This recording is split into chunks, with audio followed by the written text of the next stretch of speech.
Today we're going to talk about the situational approach to leadership. So the situational approach is a little different from the other approaches we've learned so far because it focuses on the leadership in situations, and that's because different situations need different kinds of leadership. It requires the leader to be able to adapt their style to the situation. It's composed of directive and a supportive dimension. Directive behaviors are more like task-oriented, while supportive behaviors are more relationship behaviors. So some examples of directive behaviors are establishing goals, setting timelines, defining roles, showing how goals are to be achieved. It's often a one-way communication method, and it's to clarify what should be done, how it's done, and who is responsible for doing it.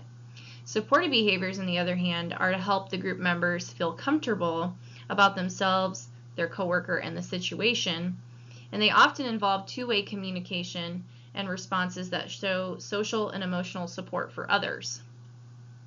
Some examples of that are praising, sharing information, problem solving, asking for input, and listening.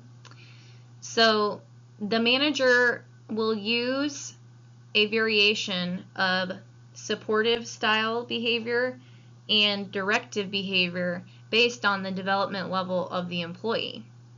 So, and that's because we have to define then the development levels, because employee skills and motivation vary over time. The leader is going to have to change the degree of supportive and directive to meet these changing needs. So when an employee first starts out on the job, they're a D1 employee, like level 1, and that means they're going to require the most direction. D1 employees are your employees first starting out, where they are low in competence, but they're high in commitment. If you think about like when you first start a job, like how excited you are to learn the job, you're very committed, but you don't necessarily have the skills that you need yet because you just started the job and you're still learning the role. On the other hand, a D2 employee is basically the next level, where they've learned a little more of the skills, they have a little more competence, but maybe they have a little lower level of commitment. They've started to learn the job, but they've also lost some of the initial motivation because you lose a little bit of the spark after a while, right?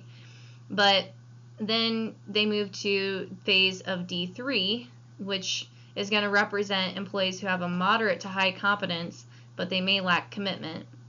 They've developed the skills for the job, but they're uncertain as to whether they can accomplish it by themselves, so they still need some support from their leadership.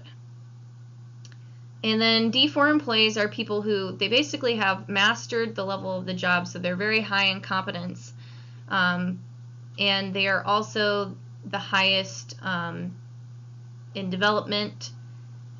They have the skills to do the job and the motivation to get it done, so they're at the highest level. Now I will go on to the next slide because we'll show a little bit more of the relationship between the manager's situational leadership and the development level of the employee. So this is Blanchard's situational leadership model. On the bottom axis, you have low directive behaviors going from left and then to the highest extreme on the right. And then the other axis is supporting behaviors, and that goes from, again, low on the bottom to high on the top. And as you can see, the development levels I wrote below the picture as well. So if you're directing or trying to use a leadership style that's going to work well with a D1 employee, and a D1 employee I would associate with someone that's like their first day on the job, or they're very new to their job. And so that means they're low in competence, they don't quite know how to do the job yet, but they're really high in commitment because they want to learn the job. So you're going to use the directing leadership style because you kind of just need to tell them what to do. Hey, you need to do this safety training, you need to do this part of the training checklist, and here's how you clean the floor, you know, different stuff like that. Like you're basically telling them what to do. Now on a D2 employee, you're going to use S2, which is high directive and high supportive style. So you're focusing on the people behaviors, which are like the supportive behaviors, and the directive behaviors, which are geared toward the task. And so you would use more of like a coaching style, where you're maybe gonna get to know your employee a little bit better over time, and so you're gonna use some more supportive behaviors by getting to know them and being more social. Maybe you have some one-on-ones with them, and then you're also still going to be, telling them what to do because they're still learning the job. They might, have more confidence, or they're going to have more confidence than a D1 employee, a D2 does, but they still need direction.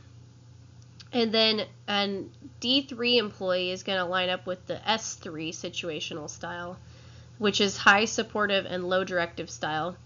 At this point, I would say, the employee knows most of the job. They're pretty high in competence, but they still need, supporting behaviors and to be encouraged. So they may still lack commitment. I think after so many years on the job, that's pretty normal. But then as the employee progresses and they really master everything and they have a high degree of competence and commitment, then they become a D4 employee, which lines up with situational leadership style 4, which is low supportive and low directive, which is just delegating. So once the manager really trusts the employee and they really know their job, maybe they've worked for you for like 10 years and they really know what they're doing, you pretty much, at that point, hopefully the employee is motivated to do the job and knows what to do and is just going to do the job, and you will be more delegating, just like, hey, I trust you to take care of this, I need XYZ done, and I trust you to take care of it how you see fit or using your best judgment. So they're going to be able to use a little bit more decision making, and you're not going to have to tell them what to do as much. So all that, I think, makes a lot of sense. So a good example, I think, would be, let's say you just hired, or you're a manager of a mall, and you have an employee that you just hired 10 days ago, and they're going to be a maintenance employee, and they're going to be cleaning the floors. And then you have another employee who's worked for you for 10 years, and they're maybe like the maintenance director. And you have an employee who's worked for you for 5 years, and employees work for you for 3 years.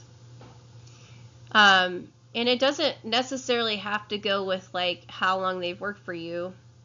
A good example would be like if you hired somebody and they worked for you for 5 years, but you hired them from the very beginning and you trained them on everything. They're very entry level. They may not have had experience in the field prior to working for you. So that person, you may be using a different development or a different style geared to their development style, even though they've worked there for longer than the person who's worked there for 3 years. If that person who worked there for 3 years had prior experience in maintenance, for example, and like knows how to fix things and do electrical, yet your person who's worked for you for 5 years and has never done maintenance, they may not be up to that level, even though they've worked there longer, because their only experiences from you. And starting at entry level, it could be a higher road up for that person compared to somebody who had experience in the field. So keep that in mind.